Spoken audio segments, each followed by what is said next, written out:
దివంగత మాజీ మంత్రి వర్యులు జువ్వాడి రత్నాకర్ రావు ఫోన్ నెంబర్ను నియోజకవర్గ ప్రజా సమస్యలకై హెల్ప్ లైన్ నెంబర్గా ఆవిష్కరించడానికి చెన్నూరు ఎమ్మెల్యే గడ్డం వివేక వెంకటస్వామి మరియు ఎమ్మెల్సీ జి జీవన్ రెడ్డి శనివారం కోరుట్లకు విచ్చేశారు. అనంతరం వివేక వెంకటస్వామి మాట్లాడుతూ తండ్రి రత్నాకర్ రావు చరవాణి నెంబర్ 9440152929ను ప్రజా సమస్యలకై హెల్ప్ లైన్ నెంబర్గా ఉపయోగించడం శుభపరిణామమని ఆయన అన్నారు. గత కాంగ్రెస్ హయాంలో రత్నాకర్ రావు చేసిన నియోజకవర్గ అభివృద్ధిని ఆయన గుర్తు చేశారు. తెలంగాణ రాష్ట్రం ఏర్పడిన తర్వాత టీఆర్ఎస్ హయాంలో కమిషన్ల పార్టీగా మార్చుకున్నారని, అభివృద్ధి శూన్యమని, రాష్ట్రం మొత్తం అప్పుల పాలైందని ఆయన అన్నారు. ఈ కార్యక్రమంలో కోరుట్ల నియోజకవర్గం Congress party in charge Juvvadi Narasimharao, Congress senior నాయకులు జువ్వాడి కృష్ణారావు, కాంగ్రెస్ పార్టీ పట్టణ మండల అధ్యక్షులు తిరుమల గంగాధర్, కొంతం రాజ్యం నాయకులు తదితరులు పాల్గొన్నారు. గారు ఆదేశాలు ఇవ్వడం జరిగింది. ఈ ప్రజాపాలన, ఈ ప్రభుత్వం కేవలం ప్రజల కోసమే. ప్రజలు మీ దగ్గర ఉండాలి, నాయకులందరూ కూడా ప్రజలతో ఎప్పుడు కలిసిమెలిసి ఉండాలని చెప్పి ఏదైతే ఆదేశాలు ఇచ్చారో ముఖ్యమంత్రి గారు, అందరం కూడా పాటిస్తూ ప్రజల సమస్యల గురించే మనము చర్చించుకొని పరిష్కరించాలని చెప్పి కోరుతూ మీ అందరికీ మళ్ళొకసారి భరోసా అన్నమాట. కాంగ్రెస్ ప్రభుత్వం నుంచి మీ అందరితో మేము ఉంటాము, మీకు ఆదుకుంటాము, మీ సమస్యలు పరిష్కరిస్తాము. ఏ సమస్య అయినా కానీ ఇక్కడ పరిష్కరించే సమస్య ఇక్కడనే సాల్వ్ చేస్తాము. కానీ ముఖ్యమంత్రి దగ్గర తీసుకువెళ్ళేది ఉంటే అది కూడా, ఎందుకంటే వారు ఒకటే ఇంత పెద్ద నిర్ణయం తీసుకున్నారు. ప్రగతి భవన్ని, ఇనుప కాంచాలలో ఉన్న ప్రగతి భవన్ని కూడా కూలగొట్టి అక్కడ ప్రజలు పోవచ్చు, మీరు మీ సమస్యలు చెప్పుకోవచ్చు అని చెప్పి దాన్ని రిలీజ్ చేయడం జరిగింది.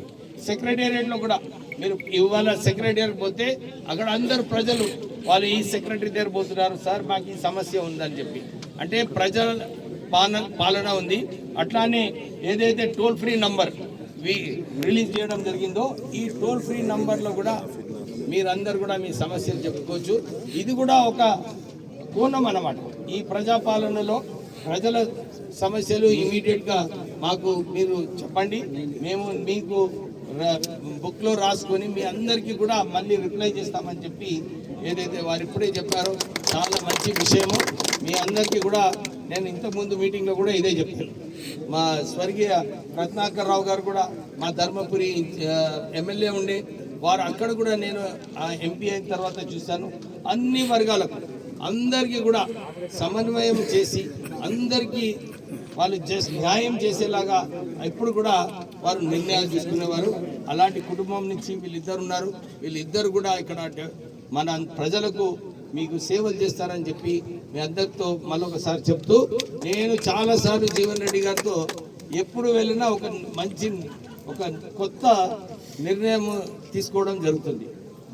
వారు నిజంగానే రాజకీయాలలో ఎన్ని సంవత్సరాలు, ఇప్పుడే ముదిరాజుల మీటింగ్ ఉండే, వారు ఎంత స్పష్టంగా వారికి అర్థం చెప్పించిందంటే ఎట్లా గ్యారంటీ ఎప్పుడు అమలు అవుతుంది, ముదిరాజుల సమస్యలు ఏమున్నాయి, ఇవన్నీ కూడా ఒక మంచి రాజకీయ నాయకుడు, మన సీనియర్ నాయకుడు. యువతకు ఉద్యోగ అవకాశాలు కల్పన, పబ్లిక్ సర్వీస్ కమిషన్ ఏది ఇస్తుందో అంగట్లో సరుకు అమ్మకాన్ని పెట్టినట్టు అయిపోయిందని చెప్పంటాను. నిరుద్యోగ యువతకు విశ్వాసం కలిగించాలి.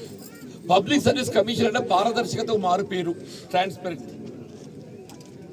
నీతి నిజాయితీలు స్వచ్ఛందంగా మెరిట్ ప్రాతిపదికన నియామకాలు జరుగుతున్న విశ్వాసం కలిగించాలి. ప్రశ్నపత్రాలు లీకేజ్ అంటే ప్రశ్నపత్రాలు లీకేజ్, ఈ పబ్లిక్ సర్వీస్ కమిషన్ ప్రశ్నపత్రాలు లీకేజ్ అయిన తర్వాత అంగట్లో అమ్మకానికి లభించిన తర్వాత ఎక్కడి ఇందుకైనా తెలంగాణ కూరుకున్నది. దాని మొత్తం ప్రక్షాళన చేయబడే విధంగా ఏదైతుందో వాళ్ళతో రాజీనామాలు చేయడం, కొత్త నియామకం చేయడం.